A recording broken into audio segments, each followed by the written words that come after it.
السلام علیکم ورحمۃ اللہ وبرکاتہ۔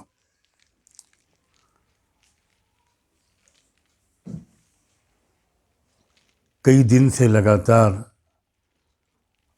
ملک کے مختلف علاقوں سے علماء کرام اور باشعور اور فکرمند مسلمان بھائی اور بزرگ مسجدوں میں باجماعت نمازوں کے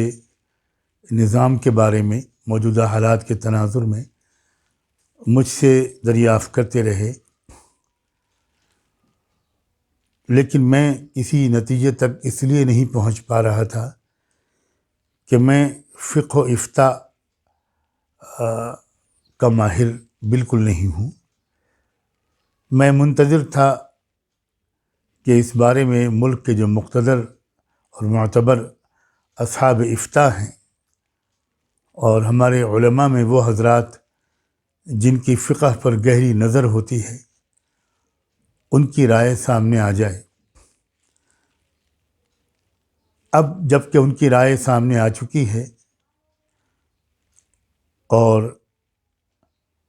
کئی دن کے غور و فکر اور مطالعے کے بعد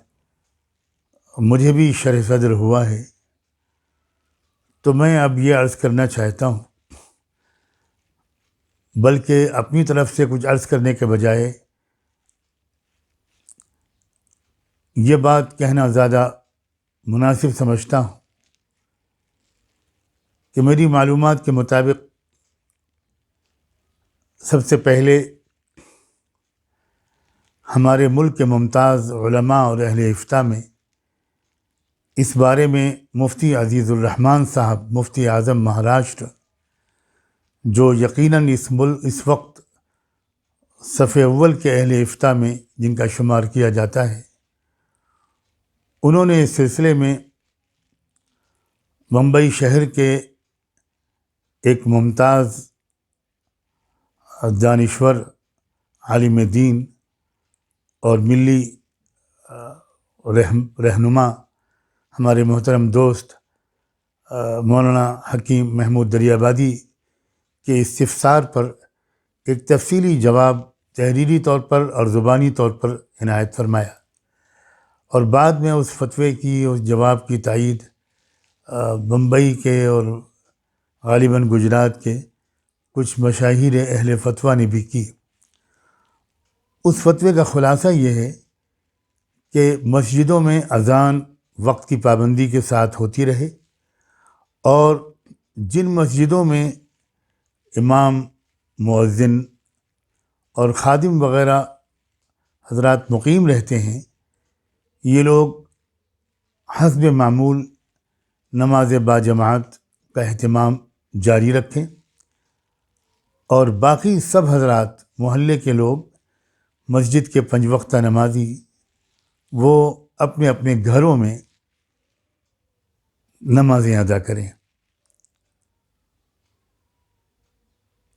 اور جن مسجدوں میں مقیم عملہ نہیں ہوتا، وہاں کے بارے میں ان کی یہ رائے واقعی مناسب معلوم ہوتی ہے کہ اس مسجد کے گرد و نواح میں رہنے والے چند صحت مند نوجوان وہ وہاں پر اعتکاف کی نیت سے مقیم رہیں۔ وہ 3 دن کا اعتکاف کر لیں، اس کے بعد دوسرے نوجوان آ جائیں، یا 24 گھنٹے کا اعتکاف کر لیں، 4-6 نوجوان اگر آ کر اعتکاف کر لیں اور وہیں مسجد میں وہ اذان، نماز باجماعت وغیرہ کا اہتمام کرتے رہیں، تو یہ زیادہ بہتر شکل ہوگی، کیونکہ اس میں کوئی شک نہیں ہے، اب کوئی شک باقی نہیں رہ گیا کہ یہ وبائی بیماری بہت بھیانک شکل اختیار کر رہی ہے، اور ہمیں اپنی احتیاطوں کو بڑھا دینا ضروری ہے، اور اسلام بھی اس سلسلے میں ہماری حوصلہ افزائی کرتا ہے، رہنمائی کرتا ہے۔ اور اس میں ایک پہلو یہ بھی ہے، ذہن میں رکھیں کہ ہم خود اپنی مسجدوں میں بہت نمازیوں کی تعداد کو کم کر دیں چند دن کے لیے، اس سے پہلے کہ کوئی اور ہماری مسجدوں کو مکفل کر دینے کا حکم جاری کرے۔ اس سے اور ناخوشگواریاں پیدا ہوں گی جس کی اس وقت ملت اور ملک دونوں میں گنجائش نہیں ہے۔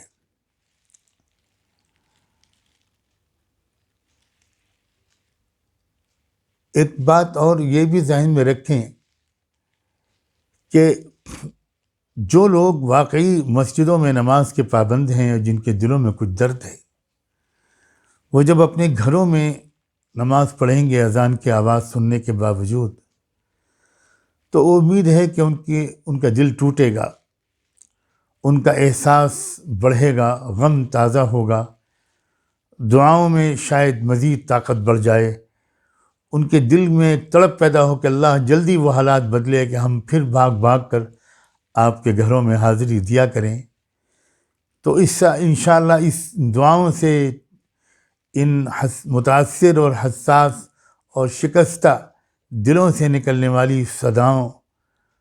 کو زیادہ بارگاہ خداوندی میں پذیرائی ملے اور جلد یہ بلا ٹلے، اور رو رو کر اللہ ہمیں توفیق دے، رو رو کر ہم اپنی امت کے لیے پورے وطن عزیز میں رہنے والے ایک ایک انسان کے لیے اور پوری دنیا میں بسنے والے ایک ایک انسان کے لیے ہم رو رو کر اللہ سے دعائیں مانگیں۔ ہم رحمت للعالمین کے امتی ہیں۔ اس وقت ہمارے دل میں اللہ ملکی اور انسانی برادری کے ایک ایک فرد کی خیرخواہی کا جذبہ اور بڑھا دے۔ اس سے انشاءاللہ نہ صرف یہ کہ یہ بیماری ٹلے گی، بلکہ ہو سکتا ہے کہ ان دعاؤں کی برکت سے ملک میں انصاف اور امن کے دور کا قیام بھی نزدیک تر آ جائے۔ اللہ ہر چیز پر قادر ہے، وہ بہت مہربان ہے۔ مجھے امید ہے کہ میری ان گزارشات پر توجہ دی جائے گی اور مسجدوں کے سلسلے میں، نماز باجماعت کے سلسلے میں جو بات عرض کی گئی اس پر عمل ہوگا۔ نماز جمعہ کے بارے میں بھی ہمارے بعض حضرات نے مثلاً حضرت مولانا خالد سیف اللہ رحمانی صاحب نے یہ مشورہ دیا ہے کہ صرف 4-5 حضرات پر مشتمل نماز جمعہ کی جماعت مسجد میں ہو جائے، باقی لوگ اپنے گھروں میں نماز ظہر ادا کریں۔ جتنی تکلیف آپ کو یہ باتیں سنتے وقت ہو رہی ہوگی، یقین کیجئے یہ باتیں کہتے وقت کہنے والے کو بھی اتنی ہی تکلیف ہو رہی ہے۔ اور میں اعتراف کرتا ہوں کہ کئی دن جو میں نے تاخیر کی ہے اس بارے میں کچھ عرض کرنے میں، وہ اس وجہ سے کہ مجھے ہمت نہیں ہو رہی تھی۔ مجھے ڈر لگ رہا تھا کہ کہیں یہ ہماری کمزور ایمان کا نتیجہ نہ ہو، پست ہمتی کا نتیجہ نہ ہو، لیکن بہت غور کرنے کے بعد لگا کہ اسی میں امت کی، انسانیت کی خیرخواہی ہے، تو میں نے ہمت کر کے آج یہ بات عرض کی ہے۔ امید ہے کہ آپ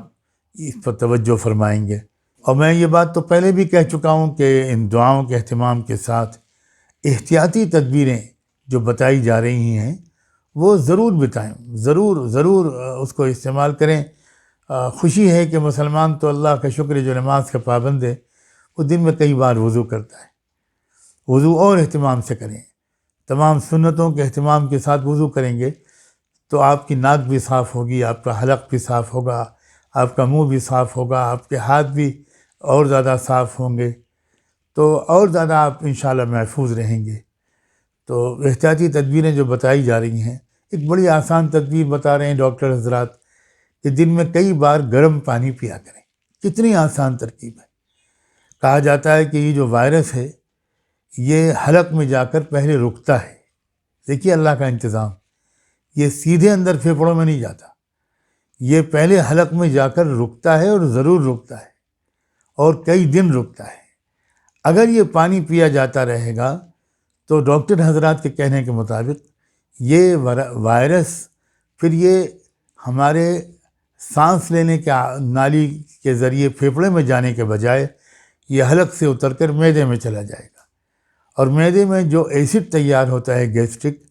وہ اس کو فوراً ہلاک کر دیتا ہے اور یہ بالکل بے ضرر ہو کر باہر خارج ہو جاتا ہے۔ یہ بہت آسان ترکیبیں ہیں، ان کو بھی ضرور استعمال کریں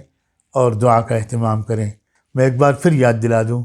دعاؤں کا اہتمام بہت بڑھائیے۔ دعا عجیب و غریب چیز ہے جو اللہ نے ہم کو دی ہے۔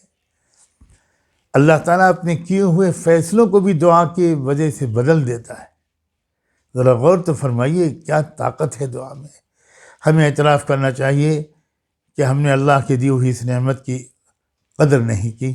آئیے آج سے شروع کریں اور اہتمام کے ساتھ لمبی لمبی دعائیں مانگیں۔ اللہ تعالیٰ ہمیں دعا مانگنے کی توفیق بھی عطا فرمائے